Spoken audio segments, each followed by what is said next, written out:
Bonjour à tous et merci d'être présents pour ce webinaire autour de la qualité des données. J'ai le plaisir d'avoir autour de la table Abdelaziz Joudar, président et cofondateur du cabinet de conseil Data Value Consulting, spécialisé dans la valorisation de la donnée. Donc, l'objectif de ce webinaire est effectivement de vous exprimer nos convictions et nos retours d'expérience autour de l'amélioration de la qualité des données en entreprise. C'est un sujet assez crucial, on en parle beaucoup.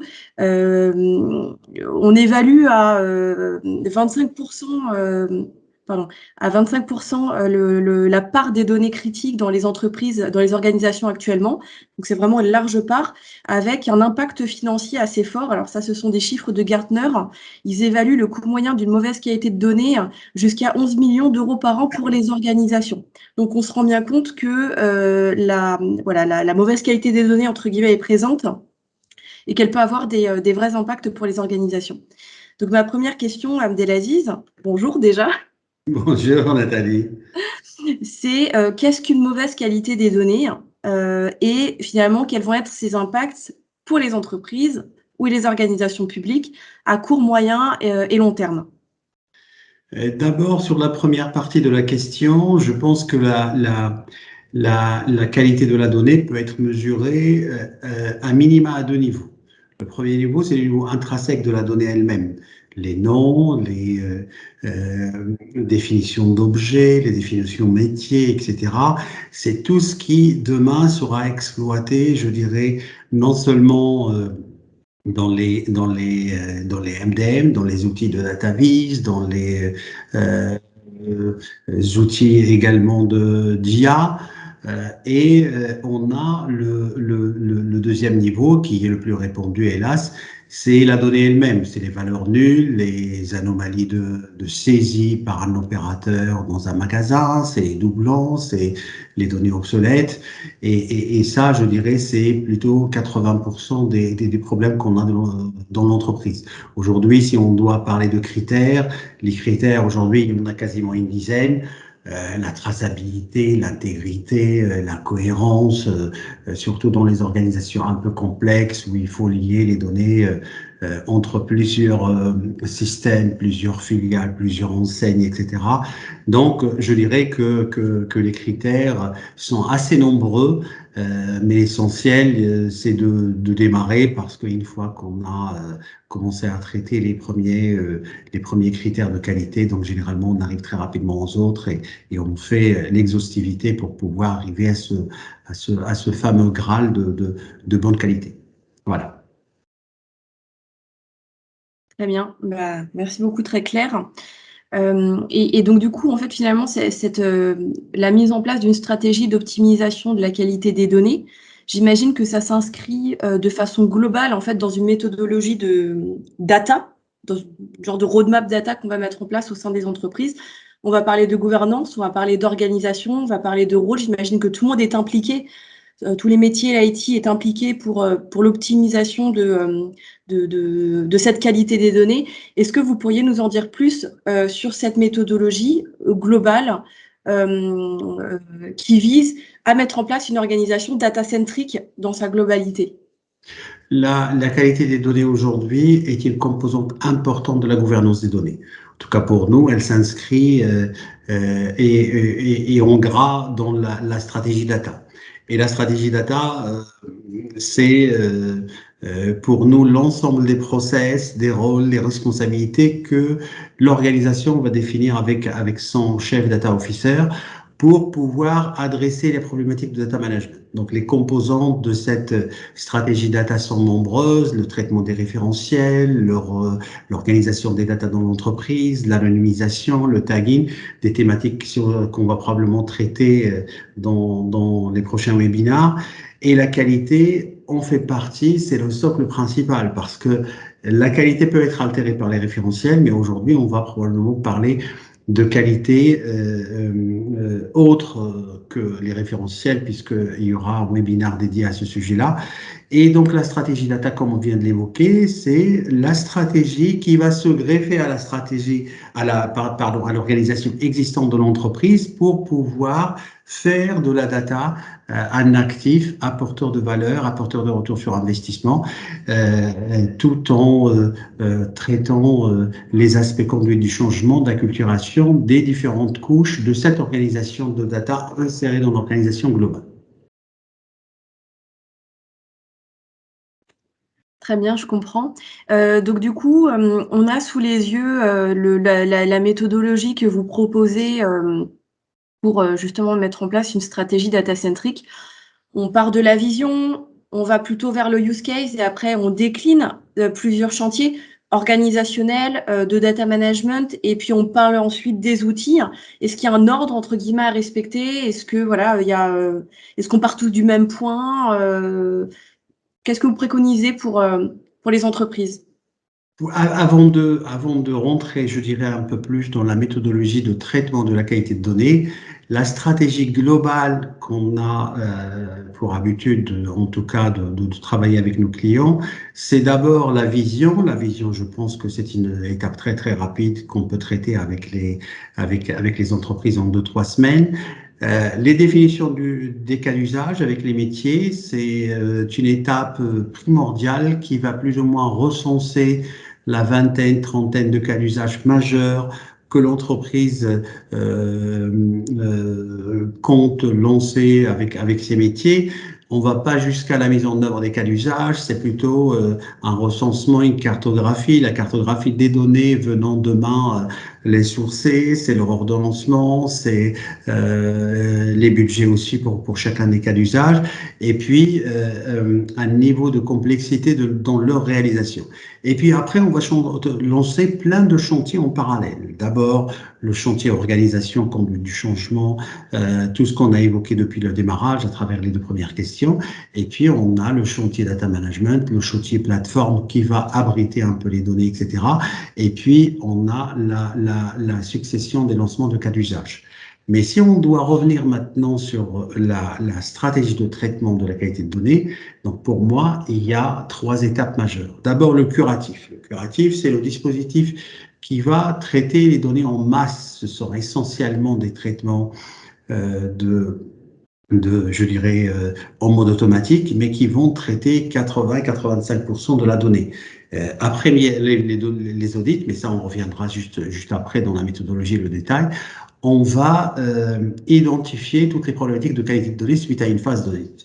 Et cette phase d'audit va nous donner les problématiques de nom, les problématiques d'adresse, de mail, les dates inexactes, les données obsolètes, etc. Et tous ces traitements vont venir corriger en masse l'information. Et c'est ce qu'on appelle la première étape, le curatif. Après, on va passer à une autre étape qu'on a appelé le préventif. Et le préventif, c'est l'ensemble des dispositifs qui vont s'installer dans le temps et qui vont assurer la cohérence globale, non seulement au niveau du silo qui a été traité, mais également la cohérence à l'échelle de l'entreprise, c'est-à-dire lier les données par les référentiels, aller voir si le client qui a été créé par le SAV est bien parti avec les bonnes informations au niveau de la facturation, est-ce que si demain il n'y a pas de paiement, il y a le vrai transfert vers le recouvrement, etc., etc. Donc cette circulation de l'information au sein de l'entreprise. Et puis après va venir également une phase qui, pour nous, relève de la transformation. Et cette phase, c'est ce que toutes les problématiques de qualité de données qui seront remontées suite à l'exploitation des données, une fois qu'on a fait les premiers reporting et je dirais les premiers algos, etc. Si jamais demain on est tenté par faire un peu d'IA. Voilà. Très bien, je comprends, merci beaucoup. Et est-ce que vous avez quelques exemples, des retours d'expérience ou des cas d'application que vous avez pu mettre en place chez des clients? Écoutez, les retours d'expérience sont nombreux. Data Value traite essentiellement du data et les retours d'expérience sont nombreux.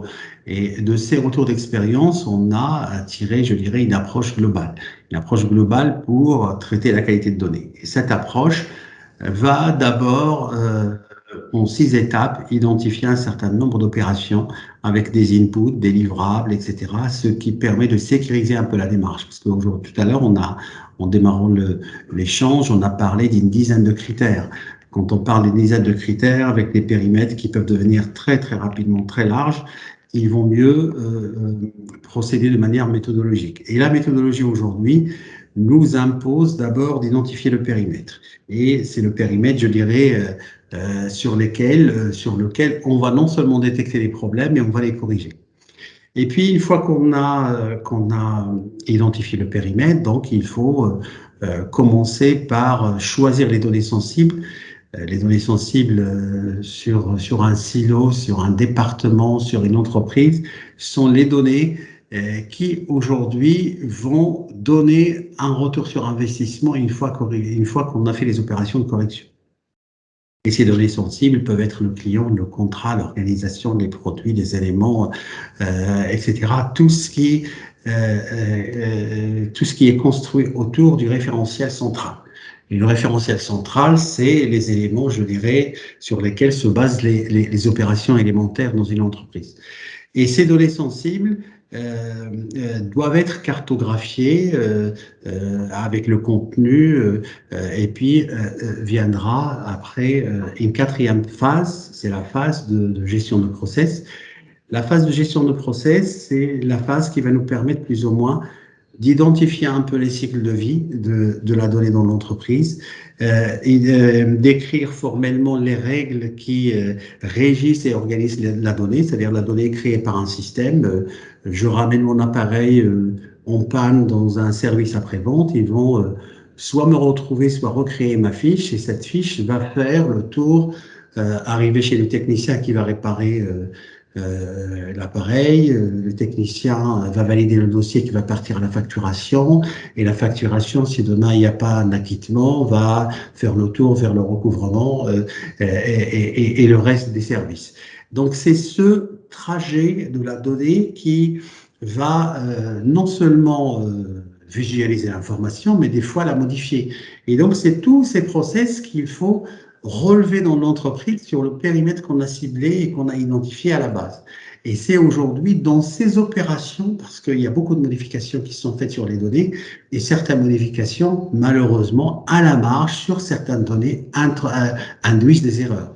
Et c'est ce cycle, à travers les process, qu'il faut, je dirais, redécouvrir pour pouvoir commencer l'étape importante et l'étape suivante, et qui est l'analyse des données. Et donc, sur cette analyse, on va non seulement analyser statistiquement et dynamiquement les données. Quand on parle d'analyse statique, on est essentiellement sur du critère, je dirais, neutre, sans mouvement. Donc, un nom, une valeur par rapport à une autre, une date de naissance, est-ce qu'elle est inférieure à la date du jour, postérieure, etc. Donc, ce sont ces analyses statistiques et puis les analyses dynamiques qui, partant de la phase d'avant, les process, vont, je dirais, rentrer un peu dans le détail de toutes les modifications que subissent les données. Et donc, c'est cette phase d'analyse qui va nous sortir le rapport d'audit qui va plus ou moins nous donner l'état des lieux de la qualité des données d'un périmètre. Et c'est, je dirais, ce rapport qu'on propose souvent à nos clients pour pouvoir faire la dernière proposition du process. Et la dernière proposition, c'est les stratégies d'amélioration. Donc, une fois qu'on a fait l'avant-dernière étape, l'analyse, on sort avec un certain nombre de griefs, les problèmes de complétude, les problèmes de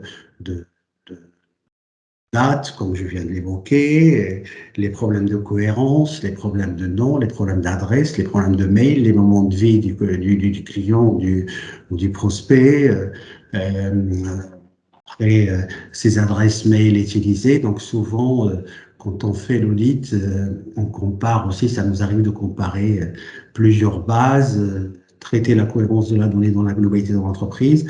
On relève pour un client 4-5 mails utilisés, laquelle garder dans la suite du process, etc. Donc, c'est toutes ces thématiques qui seront mises sur la table pour, je dirais, la stratégie d'amélioration. Et la stratégie d'amélioration, donc la dernière étape, va venir avec les outils, avec les méthodes, recommander un certain nombre de corrections et de prévention. Pourquoi on parle de prévention? Parce que non seulement la vraie stratégie de correction et de traitement de la qualité de données va corriger les existants, c'est ce que j'évoquais tout à l'heure avec le curatif, mais on va également passer au préventif. Le préventif, ce sont les corrections que je vais apporter sur les process. J'ai revu mes process et j'ai identifié un certain nombre d'anomalies dans la transformation de la donnée. Donc, je vais pouvoir suggérer un certain nombre de, je dirais, de correctifs qui vont faire de la prévention. Et cette prévention, je vais la traiter également en mettant en place un certain nombre de capteurs qui sont les KPI de surveillance de la qualité de données. Et ça, je pense que c'est probablement une des questions qu'on va traiter pour la suite. Mais voilà, donc vous voyez, c'est un certain nombre d'étapes qui se succèdent, donc qui vont venir chacune compléter un certain nombre de livrables pour non seulement cibler un périmètre, identifier les données sensibles et les cartographier, identifier les process qui modifie l'information depuis sa création jusqu'à son archivage ou sa destruction et analyse un peu le contenu pour suggérer un certain nombre d'améliorations et de recommandations et sur deux niveaux. Donc le curatif qui traite en masse et le préventif qui corrige les règles de transformation et installe les centres d'appréciation de la qualité dans la durée et qui vont remonter un certain nombre de dashboarding de la qualité de données pour identifier auprès du CDO, auprès des data stewards, un certain nombre de correctifs et d'écarts mensuellement à traiter et à corriger de manière à maintenir l'effort de qualité sur la durée. Donc voilà un peu les nombreuses étapes qu'on peut identifier à ce stade. Très bien, c'est clair. Et en plus de ça, on comprend mieux la mise en place de cas d'usage et finalement le coût, enfin l'impact financier que ça peut générer derrière, parce que s'il y a de mauvaise qualité, c'est toute une chaîne de valeur entre guillemets qui est un petit peu, on va dire, biaisée. Puis derrière, c'est l'impact du cas d'usage, je ne sais pas, en marketing pour avoir une meilleure segmentation client qui va être impactée. Donc on comprend mieux effectivement que finalement la qualité des données, c'est l'affaire de tous. Et donc, c'est une question d'organisation, c'est une question d'acculturation. J'imagine que c'est aussi une question d'outils, une question de plateforme et de sources uniques de vérité, non? On parle de sources uniques de vérité quand on traite généralement les problématiques de référentiel, donc le référentiel central qui va faire office je dirais, de point de vérité au sein de l'organisation. Mais si je dois revenir à la première partie de la question des outils, aujourd'hui, les outils ne sont pas une fin en soi. On n'a jamais réglé une problématique de qualité par un outil. Ce qui compte pour nous, c'est le process, c'est la méthode, c'est je dirais, les habitudes qu'on installe dans la durée. Et c'est ça qui va sauver parce que on avait beaucoup de clients auprès de qui on a corrigé l'intégralité des données. Et 6 mois après, donc on est revenu à la même situation parce que ce travail curatif de correctif en profondeur des données n'a pas été suivi par le préventif et évidemment les centres qui accompagnent les remontées des écarts tous les mois qui doivent être corrigés tous les mois. Donc, pour revenir à la question, l'outil aujourd'hui, on peut faire avec un ETL simple, on peut faire avec des plateformes, on peut faire avec du code, on peut faire de différentes manières. Donc, on sort d'une belle, probablement un des plus grands chantiers de qualité de données dans un ministère régalien qui nous a confié un beau chantier de traitement de la qualité de données. La problématique de l'outil s'est imposée, mais vraiment à la dernière étape, une fois que tout ce travail d'audit, de cartographie de données sensibles, mais d'écarts sur un plan métier ont été identifiés. Et après, on a évoqué 2-3 outils avec le client et en fonction d'un certain nombre de choix de son IT, on a utilisé un ETL et on a fait le job. Mais je dirais l'outil, c'est vraiment la dernière étape qui doit arriver à la fin. C'est pas une fin en soi. On peut choisir le meilleur des outils, mais si on n'est pas accompagné donc par de vrais process qui préservent un peu la qualité, on revient à la situation de départ quelques mois après. Mmh. C'est vrai, bah, ouais. Hyper intéressant et donc pour les entreprises qui cherchent justement à mettre en place ce chantier de, qualité des données, qu'est-ce que vous leur conseillez? Quel est le point de départ? C'est l'audit, c'est ça? Le point de départ, c'est un audit. Et aujourd'hui, c'est, je dirais, data value, de par nos missions, nos expériences, etc. On est en train de faire de concevoir une offre de moins de 30 000 euros qui va proposer à toute entreprise d'auditer la qualité de ses données et identifier toutes les anomalies, les écarts par rapport à ce que l'entreprise connaît, entre parenthèses, de vrai sur ces données, et qui leur permettra d'estimer l'effort de correction des informations. Donc d'abord, on commence par toujours, qu'on soit en B2B ou en B2C, par le fichier client. Et le fichier client, il y a une multitude d'informations de base qui sont à corriger. Les noms, les prénoms, la civilité, les dates de naissance, revoir un peu l'adresse pour le mettre aux bonnes normes, les adresses mail, les moments de vie, etc. Et une fois qu'on a commencé par cette ossature principale, à ce moment-là, on va sur le reste des déclinaisons de l'information dans l'entreprise.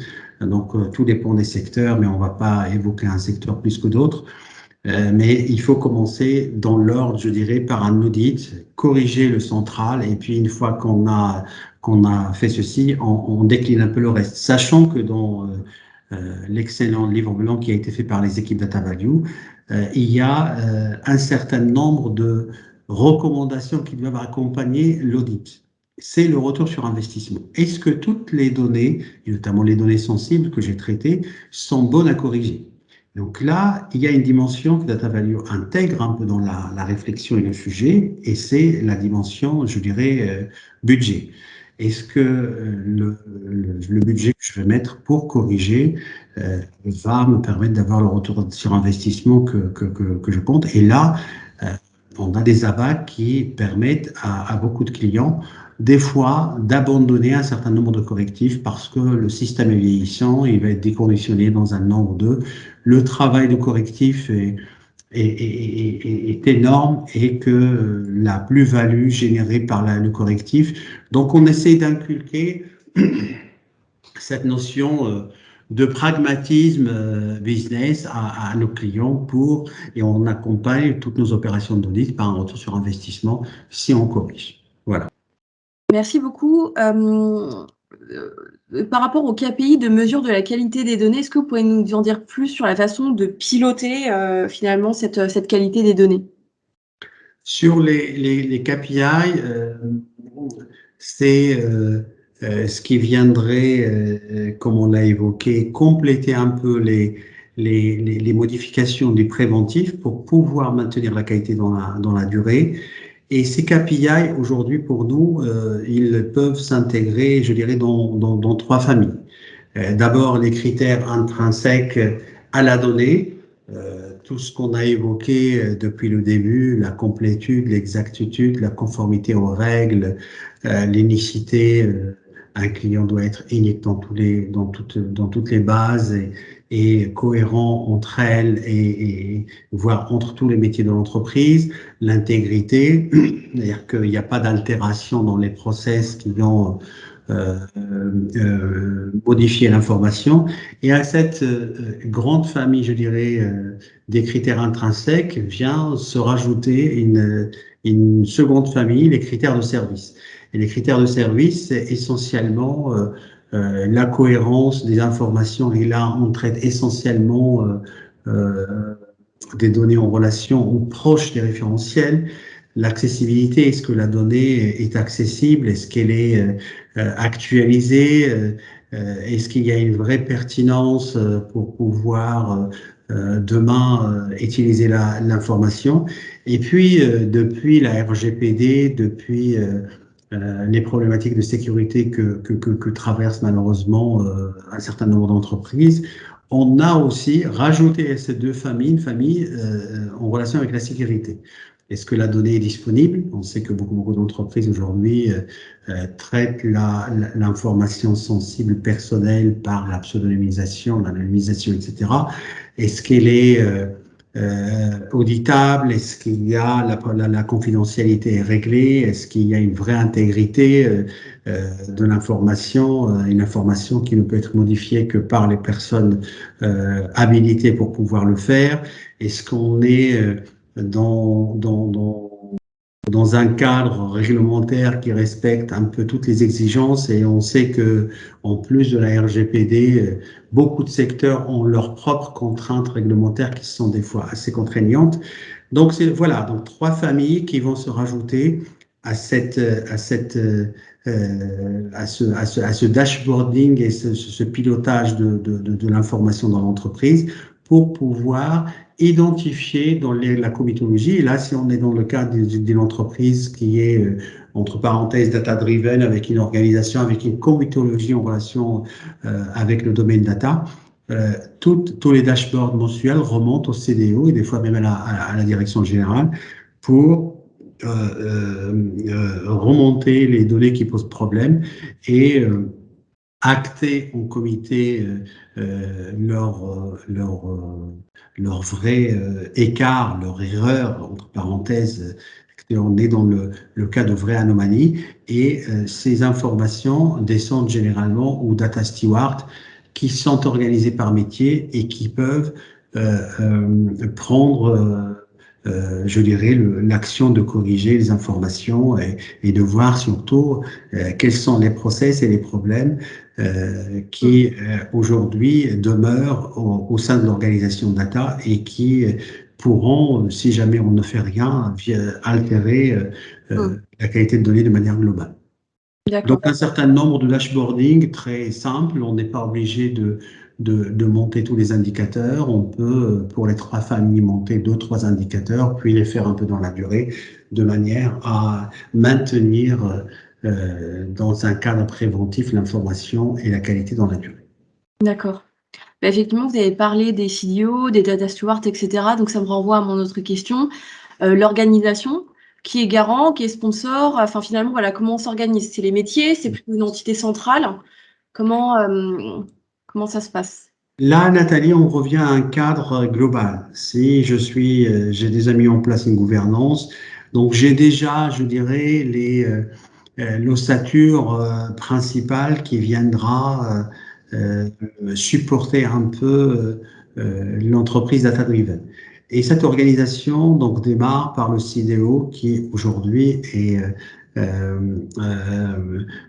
appuyé par un sponsoring très très fort au niveau de la direction générale et qui va installer l'organisation, va installer les process, va installer la réglementation intra-entreprise autour de la donnée.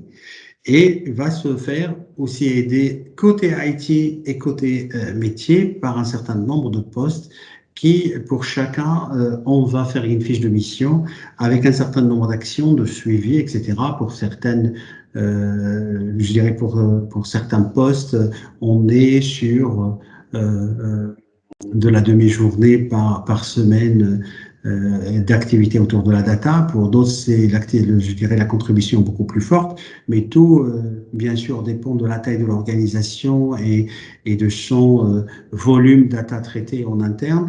Et donc, cette organisation, comme on l'a expliqué dans tous nos livres blancs, va venir s'adapter à l'entreprise. Il ne faut pas qu'elle vienne scléroser, ralentir un peu le fonctionnement, mais il faudrait qu'elle s'installe dans le respect des habitudes de l'entreprise, même si chaque entreprise, en passant de l'état traditionnel vers le data-driven, donc il y a un certain nombre de mouvements dans l'organisation qui sont opérés, mais il faudrait qu'on crée une certaine fluidité sur les process traitant de la donnée et qui permettent aujourd'hui de non seulement d'installer l'organisation, mais aussi d'atteindre tous les objectifs de la bonne donnée, parce que quand on a une bonne donnée, on travaille mieux, on gagne plus d'argent, et puis on a la possibilité d'aller très très loin dans l'exploitation de l'information. Donc, comme on le voit malheureusement tous les jours, beaucoup de nos clients ne lancent pas de projets autour de la data, que ce soit sur le pilotage, l'IA, etc., parce qu'il y a la problématique de la qualité de données. Super. Ben, merci beaucoup. C'était vraiment très, très clair. Quelques mots peut-être sur Data Value Consulting?